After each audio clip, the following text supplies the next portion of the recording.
I'm very happy to be here. As you said, it's a great excitement about meeting physically, and that's why we allowed ourselves to give you some cards. You will find them at the table. I will say this in the beginning. You can have a look at it. It's a haptical experience, I hope, because we prepared them on Friday and worked on it 2 years, and on Friday, right on point, they came from the printer. And these are descriptions of human needs, which is the main topic of the next half hour.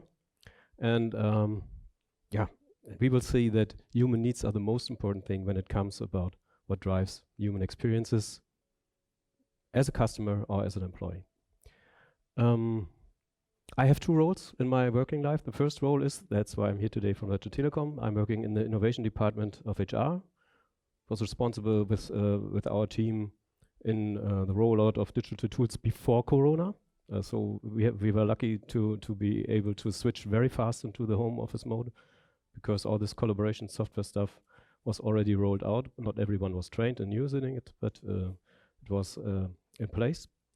And in my second half of my working life, I'm running a company called Deep, and if you want to learn more, you can visit us outside. Laura and Lea are there to answer your questions.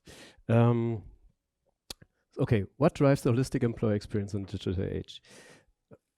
I want to discuss with you two points. The first one is, everyone is talking about experience, but what the hell is this? Because experience is just such a buzzword. Everyone is talking about, since 10 years, everyone is talking about experience, customer experience, employee experience. But it is totally defined different. Also very often I hear that people talk about features, for instance, when they talk about experience. You can somehow chat here or whatever. This is, we will see that this is just a level of action, a feature which is not really experience and which is not really satisfying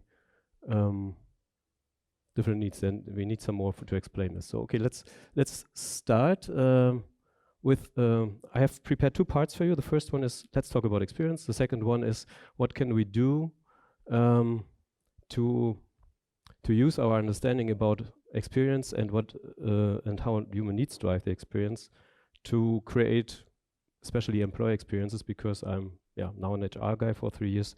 For 7 years I was working for the design department in Deutsche Telekom.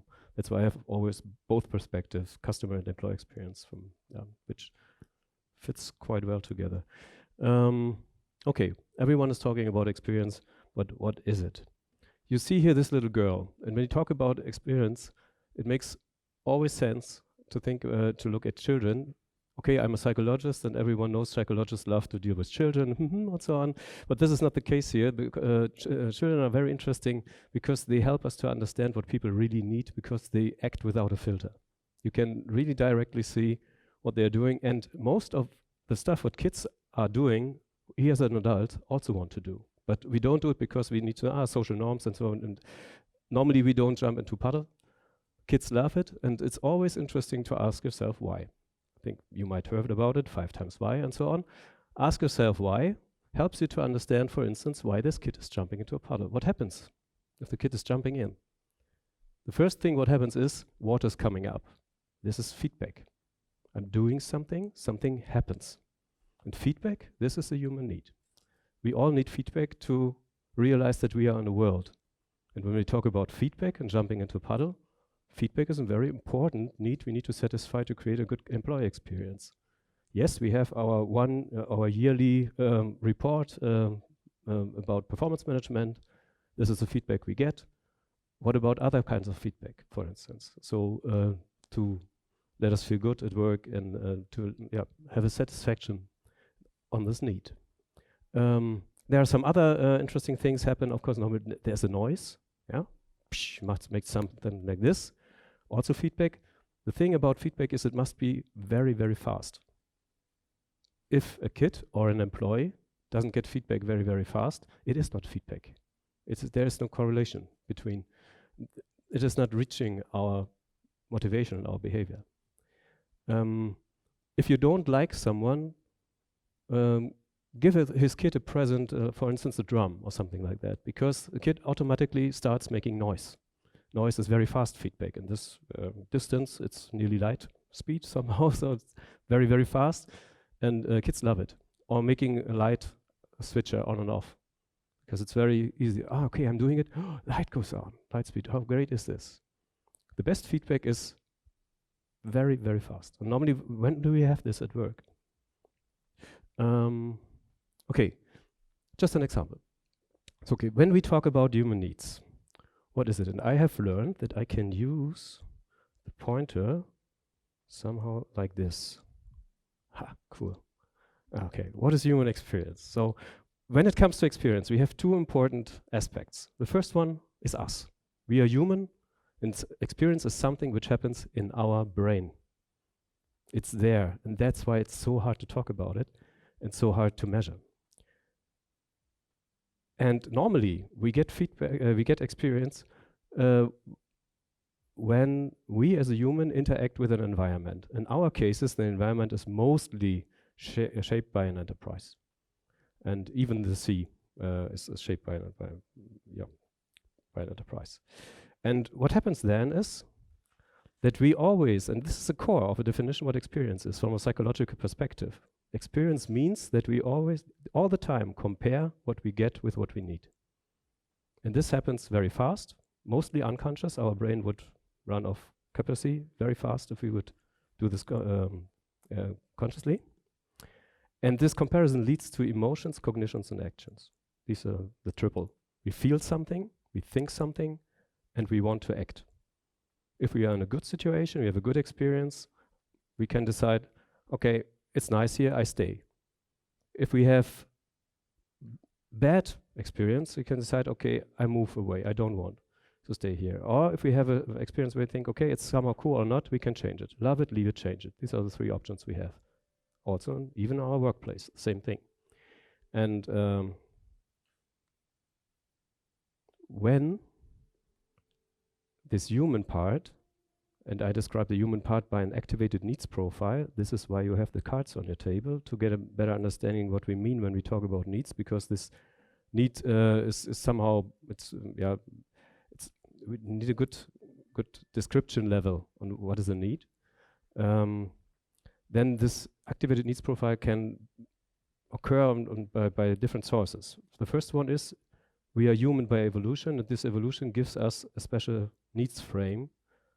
We have in our needs system 77, which is quite a lot, 77 needs. This is normally so many, it's such a big number that normally people have fear about, oh, 77 needs, how could I deal with 77 needs? It's so complex.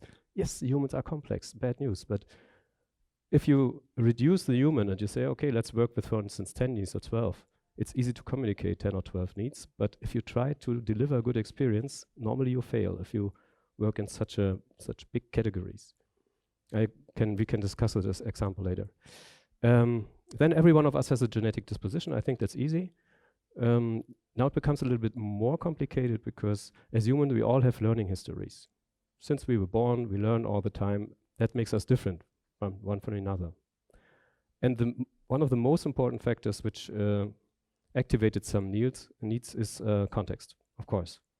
If you are in marketing, for instance, what you have to do, your job is create contexts which activate needs. That's it, what marketing is doing. And if you are in HR and you want people to change their behavior or learn a new culture, you need to somehow make them learn and to create contexts where people can learn and change. So the next, this right side I just want to discuss very fast, because it's very often in the most companies and also in Deutsche Telekom, it's the same, that in fact everyone, doesn't matter which position he has, is part of the value chain, is part of the creation chain of experience. And most of the people are not aware about it.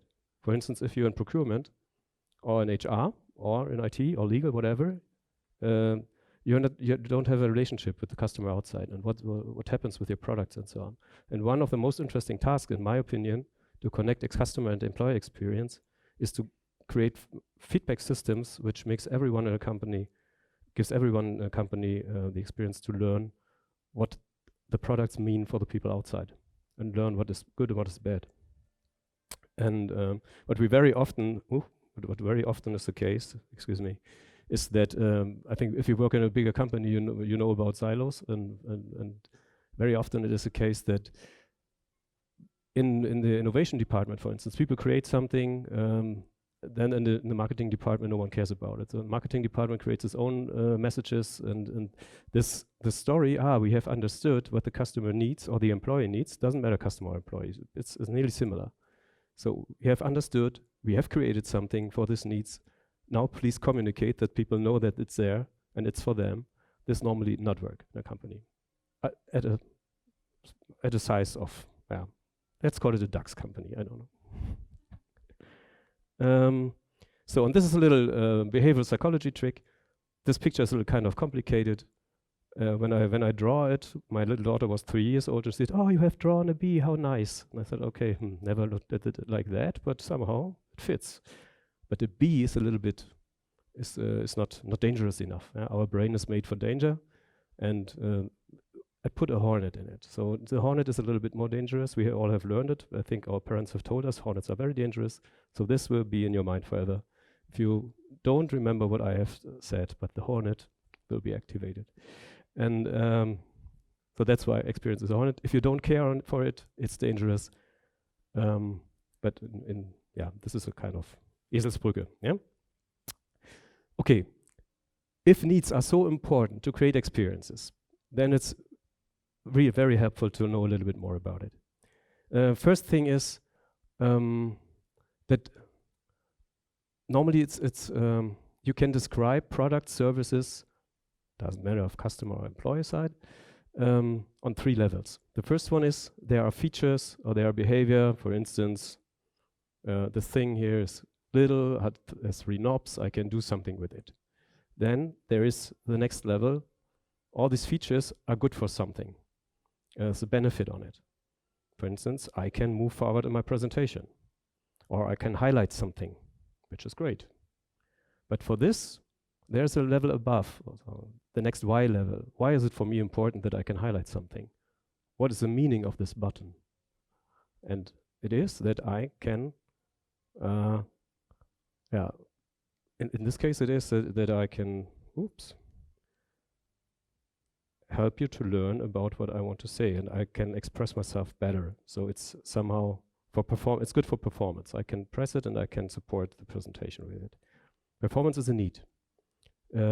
Maybe you have jobs to be done logic. We've heard about it maybe. There's always a story, a man don't want to buy a hammer, he wants to fix a picture on the wall. So the hammer is the object, the picture is the benefit, fixing it on the wall, but there is a meaning above, why we want to have a picture on the wall. And this is an interesting question, and then when we think about this, then we reach this needs level. For instance, he wants his wife to be happy. Then the need is love and family. And if you want to sell a hammer, you can say, yes, you can put something on the wall, but you can say, buy this hammer and your wife will be happy. That's a difference. And the important thing here is that this benefit level is something your cognition can realize. And you can say, yes, makes sense, makes no sense. It's for me, it's not for me. But to trigger a behavior, you need to reach this emotional, motivational level. And this is where the needs are connected with. And that's why it makes sense to talk about needs. So we have some I just need to learn how to deal with this here. So we have 5 categories of needs, and you see at the table 5 colors, 5 colors for cards. The first level of physical needs. Normally, I jump very, very quickly about this, but for instance, if we meet here, we have something like hygiene. I have blocked this card for me for here. Very important in COVID times. Toilets are very important. We need to relieve, for instance. We need to eat. We need to drink. All things which are some kind of hygienic, but need to work. Yeah. Otherwise, it's not. We're not happy in our surrounding.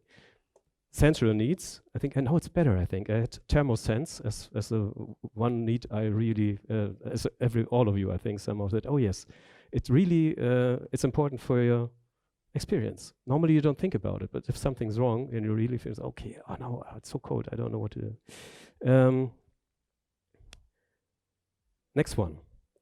We have actional needs, and these are really a big category because these needs are related to us as meaningful acting people, and this is what we normally do at work.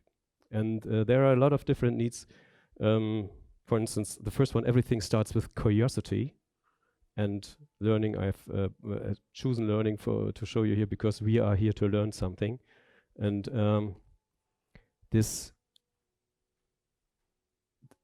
there is everything which is you can describe with ergonomics, some usability, which helps you to successfully act successfully. This is and there are a lot of different aspects in it.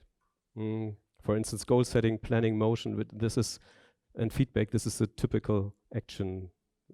Schleife. I don't know the English word for this. So it's a circle which is always repeating.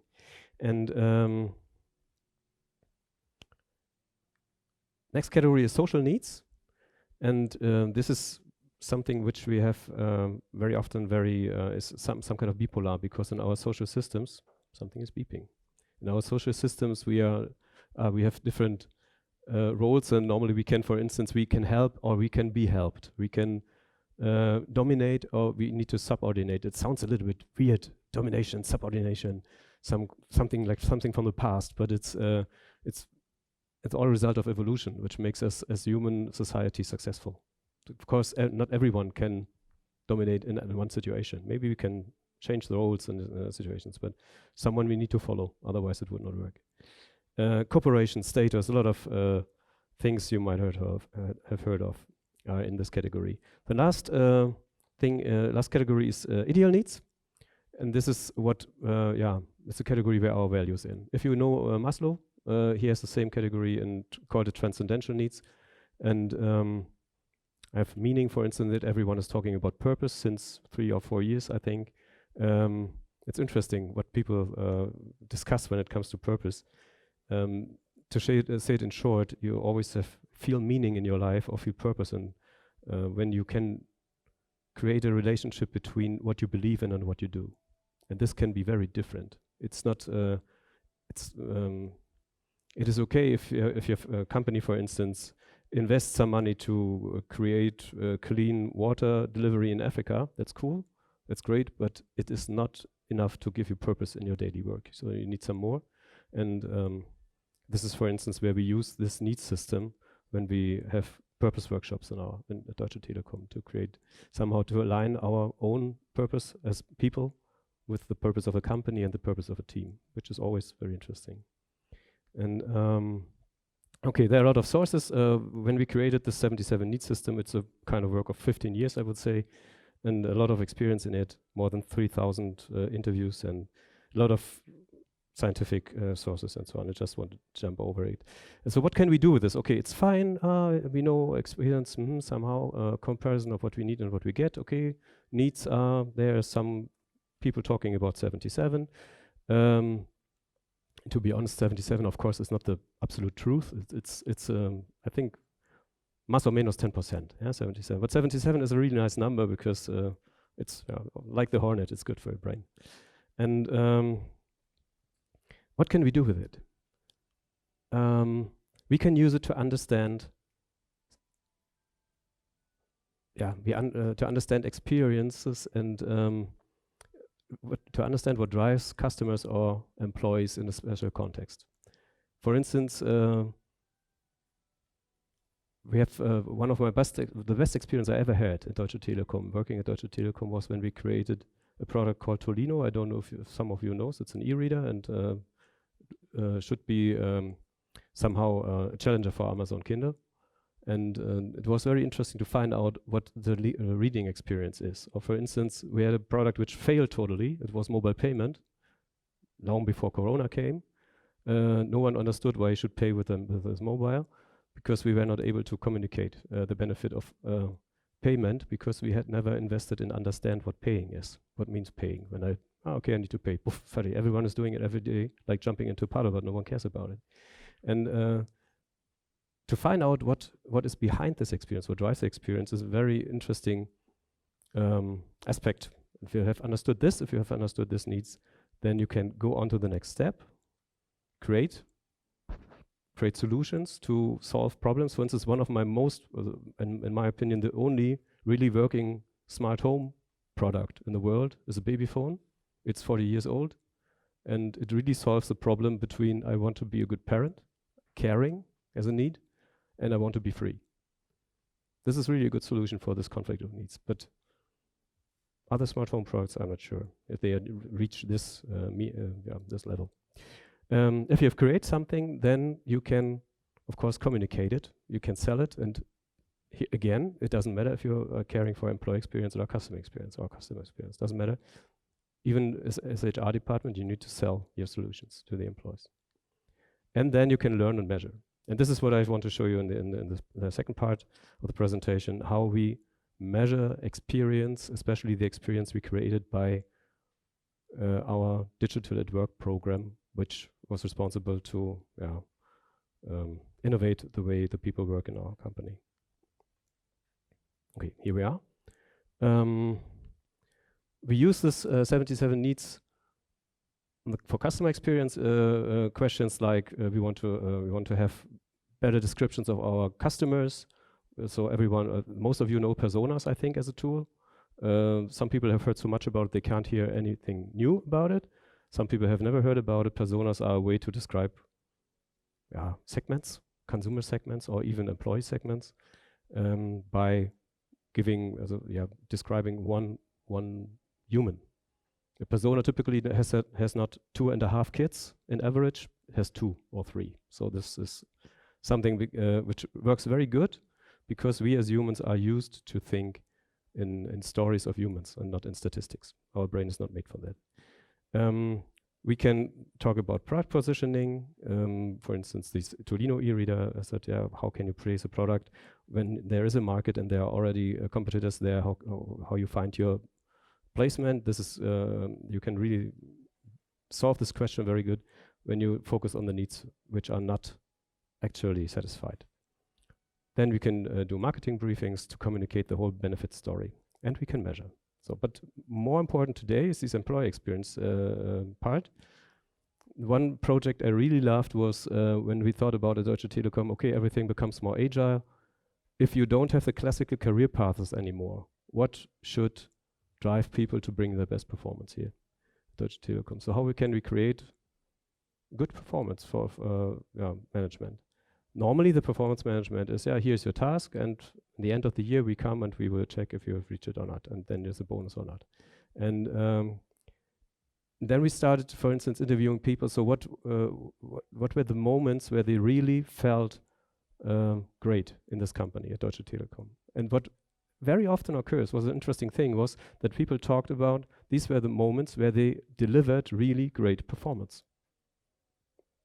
Doesn't matter if they get a bonus or something like that.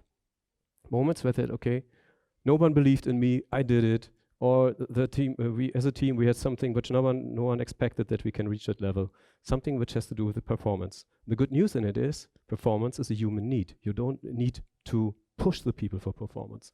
What we normally do, and to be honest, also in HR, is we somehow hinder the people to perform best, because we create some processes or something like, which, puts hurdle in the way. And second one is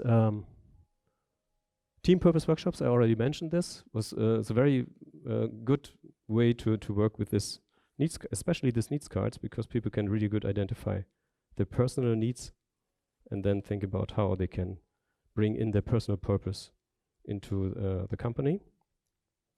Leadership coaching, because I want to say it like that, our leaders are not used to think in terms of needs of the employees. And what kind of, if we talk about, the leader should be communicative and wertschätzend, someone can help me? Appreciation and so on. So this is something which our leaders need to learn, most of them. They are not used to do this. And this is important to understand how humans think and which needs they have. And this is the last point, and this is what I want to show you, experience KPI measurement, because if we want to improve, or if you even want to know about the experience of our employees, somehow we need to measure it. Everyone knows it. If you can't measure it, you can't manage it. And this is what I want to show you the next minutes. We had a big program, it was running for 8 years, called Digital at Work, and with a lot of different departments in it: communication, IT, HR, security, and some else. And it was running some years, so let's have a social internet, okay, fine. And then, but when it comes to a new quality of collaboration, we struggled a little bit, and we were finally somehow successful, I think, because we shifted the focus a little bit and combined the rollout of tools with learning programs and cultural changes. We have heard it enough today, how important culture is, and it's totally true. Without culture, you can't change anything. So that's, and at one point we asked ourselves, okay, normally we were measured in this program by how many people we have reached, how many people we have trained, how many people use Microsoft. At Deutsche Telekom we don't have Teams, we have kind of different stuff, but let's say OneNote or whatever. It was driven by numbers of usage, but there's not really possible to talk about the impact of this program. And that's why we created a kind of, after doing some qualitative research to understand how we can define success in digital collaboration, we came up with this model here. And I need to warn you, it will become a little bit more complicated. It's just a simple version of it. In the center of the success and this impact model is collaboration, because we found out that the quality of collaboration is the most important driver for the success in our company, business success and also experience success. And we used the model, it wasn't our own idea to define collaboration by the degree of specialization of teams, the trust in it, the coordination of performance. And this is a special problem at Deutsche Telekom. I think it will be in most DAX companies be the same. The cross-team cooperation is the issue. If you ask people, what about cooperation? They said, yes, in our team we cooperate very well. But with the others, there's always some and this, okay, that's a kind of psychological issue. We are fine, but the others. But on the other hand, it's also a real reason behind it, because normally the target systems, the targets have been different between the groups, and they are not running in the same direction. Somehow the conflicts are determined. And as in the impact variables of collaboration, we choose culture, decentralization of work, also from where our people work, the same as when we, the kind of office they have, if there's a big office and different, or we had this, I don't know if someone remembers, there were 5 years ago, it was normal that you have your own office, sitting there, maybe with one other guy, or maybe you had your own one with a name on a wall, something that's totally gone, yeah, but it felt like yesterday. So this kind of decentralization, or people work from home or not, or international teams or not, this is some kind here. And digitization, which means how many tools we use, which tools we use, and are people trained in it, people feel confident to use it, competent, yeah. And these are the input. And the output of the quality of collaboration, we measured in employee experience, business success. This was tricky because there were no really numbers. I don't know how it is in your company. In a company like Deutsche Telekom, if you ask how much was your project, I said, hey, I don't know. So because it's not really, of course we have somehow we have a very good working financial department, but if it comes to projects, no one knows. And the impact of the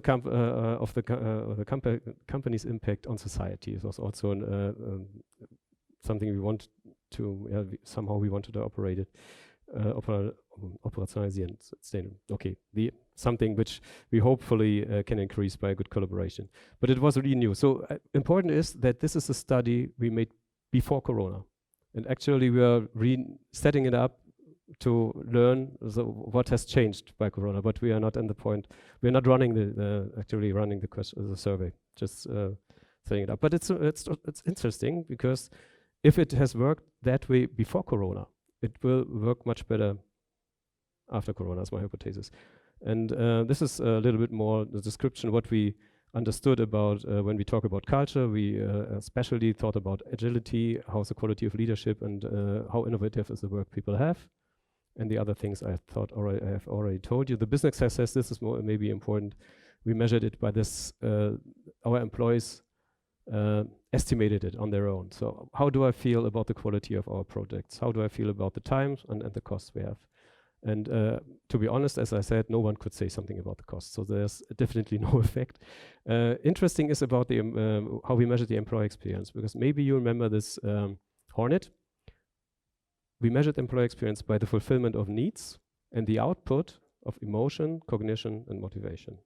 It's in the middle of the Hornet. So needs fulfillment, emotion, cognition, and recommendation. Cognition and recommendation are very well known. You can measure it like this way. Cognition, am I satisfied or not? This is something you can think about. Am I satisfied or not? 1 to 5, blah, blah. Motivation is something you can measure, for instance, are people willing to recommend your company? So something like this. Also, of course, we did it to be somehow, because everyone measures it, and of course it's an important measure. So the results, because I love this quote. It's of course not for me. But I love this quote. Without data, you are just another one with an opinion. Because I was yes, of course, digital tools are important. But if you run next time to your manager, you can say, I have seen numbers. And what we normally do is we talk about big data, data science, data analytics, and when it comes to management, we present results in means and frequencies. That's all we do. And I need to run. Okay. And this is a really statistical model. It's not so easy if you're not used to it, but I want to keep it simple.